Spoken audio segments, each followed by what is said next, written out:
So I'm doing an audit of St Leonards Church in Dinnington, but I'm right in the centre of Dinnington, and I thought I'd tell you a little bit about this area. Right in the middle of it is the Dinnington cross. It should actually be a cross, but the top bit's missing on it. The problem is there's either been an accident or vandalism of it at the moment, so that's a bit of a shame. So behind there was what we knew as Dean's. It used to have a delicatessen in there. It's now the Venus, and that's a restaurant. Then up here was the Falcon pub. That was rebuilt probably in the 1970s, but it dates back hundreds of years now. It's the Royal Elephant restaurant. We haven't got a single pub left in Dinnington that's open. Got the Squirrel Light, but that is it. Then we've got Hall Farm here. That's not a working farm either, and I know the family turned that into places they could actually live. But this is sort of the centre of Dinnington, or not the high street itself, but you could call it like the whole heart of Dinnington. And just here would have been the original bus station for Dinnington, which got moved probably about 30 years ago. So coming back now to St Leonards Church.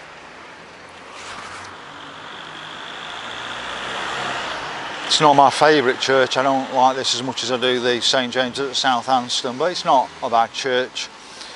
It does date back to 1088. They say that it may date back further, but it's just not on the records for the Doomsday.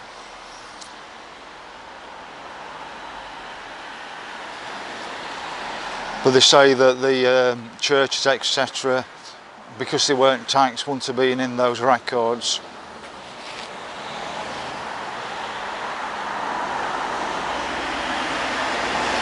I'm not sure if it is a Doomsday, but I think you get my gist on it.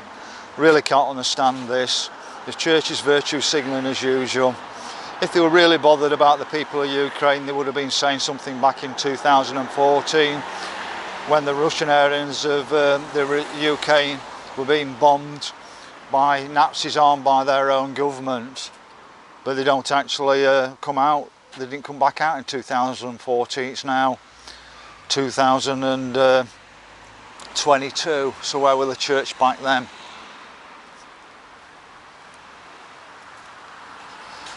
I've had a preliminary look around it, and most of the graves around 1890, 1860. I found one grave in the 1700s, but that was the only one. Didn't have a J number on it.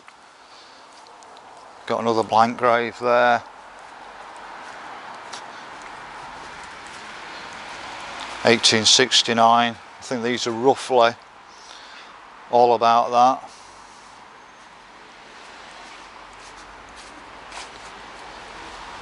Another blank grave. Why they wear out so quickly? Because if there's a 1700 grave and that's the earliest we have graves for, why are the other graves wearing out so quickly? I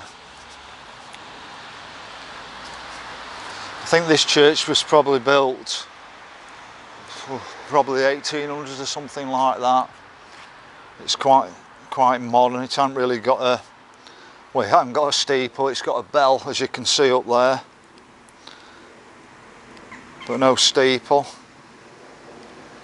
The graveyard's very well kept for graveyards, though. It's but this is only the older graves. I mean, there is a big graveyard for more recent graves, but these are going to be the older ones. I can't see what's on that one. And we've got another 1850, another blank one. How can this one go completely blank? 1899.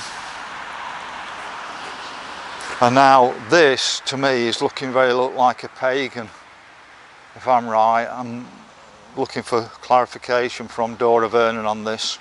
and you can go onto Dora's channel if you search on Dora Vernon. She's got a lot more on what's going off in graveyards. I'm not here for dead bodies. What I'm here for is to find out the truth. Why is there J's on gravestones in the 1700s rather than a 1 at the front? Got another 1870. But these look pagan to me, some sort of symbolism.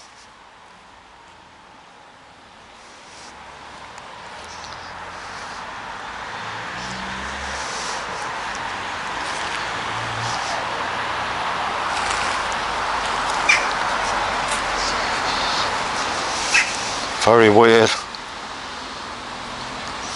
Because if we're seeing the earliest grave as being 1700 and there's only one of those, the rest are around the 1800s. There's no writing on these and they're not. Same again, another empty gravestone. Got an 1808 one there.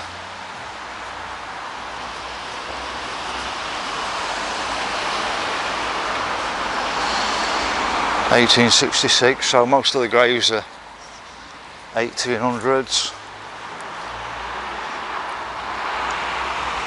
1855. Another blank gravestone. That just doesn't make sense, that, because I'm going to show you the 1700 one, which is the earliest one in the graveyard I can find, which is this one. And as you can see, 1787. That's not deteriorated, has it? So why are the other ones either blank? So that's 1787.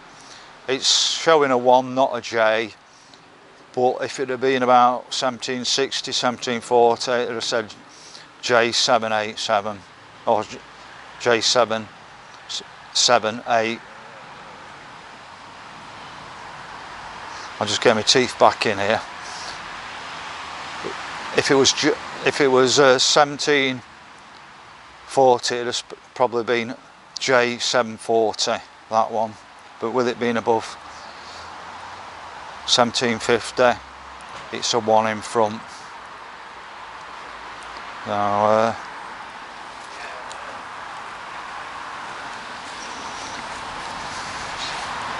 another blank gravestone, look. We're just looking there at the name. It's a strange sort of name.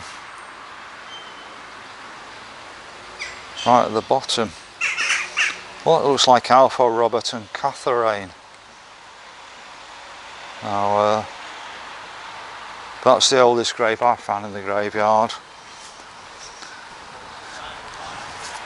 1903 one there.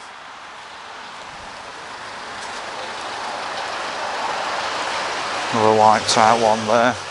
So you're talking about 95% of the graves are in the 1800s, one in the 1700s, and then lots of blank graves, and then things what I think are pagan type, things like a heart shape. So there's nothing on these.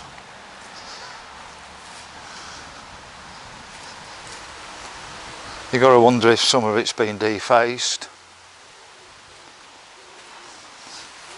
1865, 1899, blank again. But I know Dora will be going through this and commenting on it. As you can see, there are a few gargoyles on it. It's not an oppressive type of church. Like I said, I think it's in the 1800s. You'll find a really good history thing on it on Google if you search on St Leonards Church. It was originally St Nicholas, and then it was renamed St Leonards by the guy who benefacted the money for having this all rebuilt. The Aythorpes are quite a big family around here, but I'm not sure if we've even seen an Aythorpe grave, but they're probably buried inside the church to keep them dry. I don't know what this is here.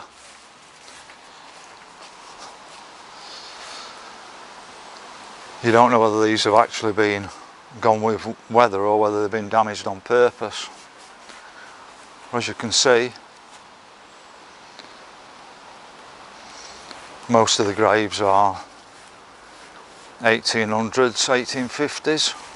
Probably that's about the time the church was built. And then there's this strange dollar sign again.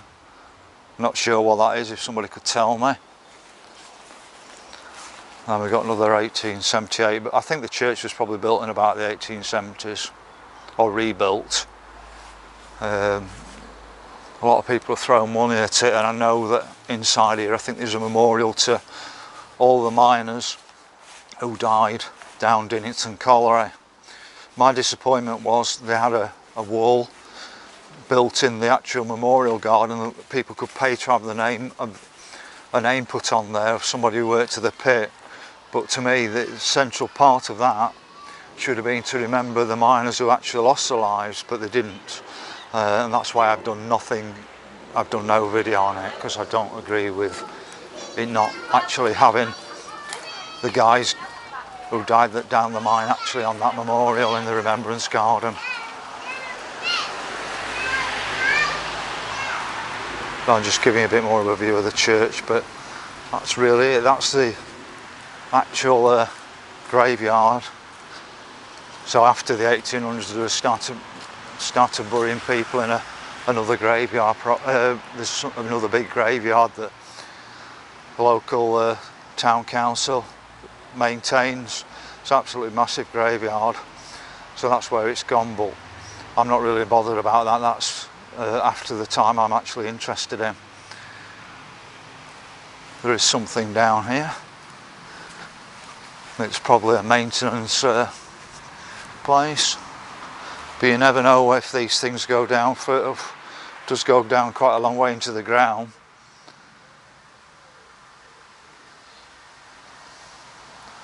So yeah, that's probably somebody can make comment on that, Dave Evany. It's dropping right into the ground, that, Dave.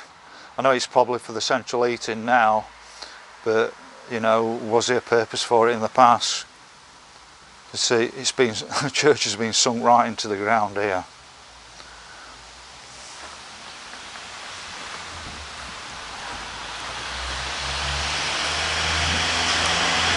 I'd be interested to know what these are about just here, but there's no markings on these graves either.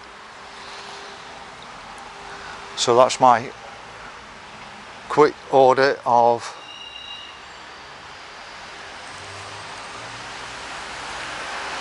Dinnington St Leonards Church.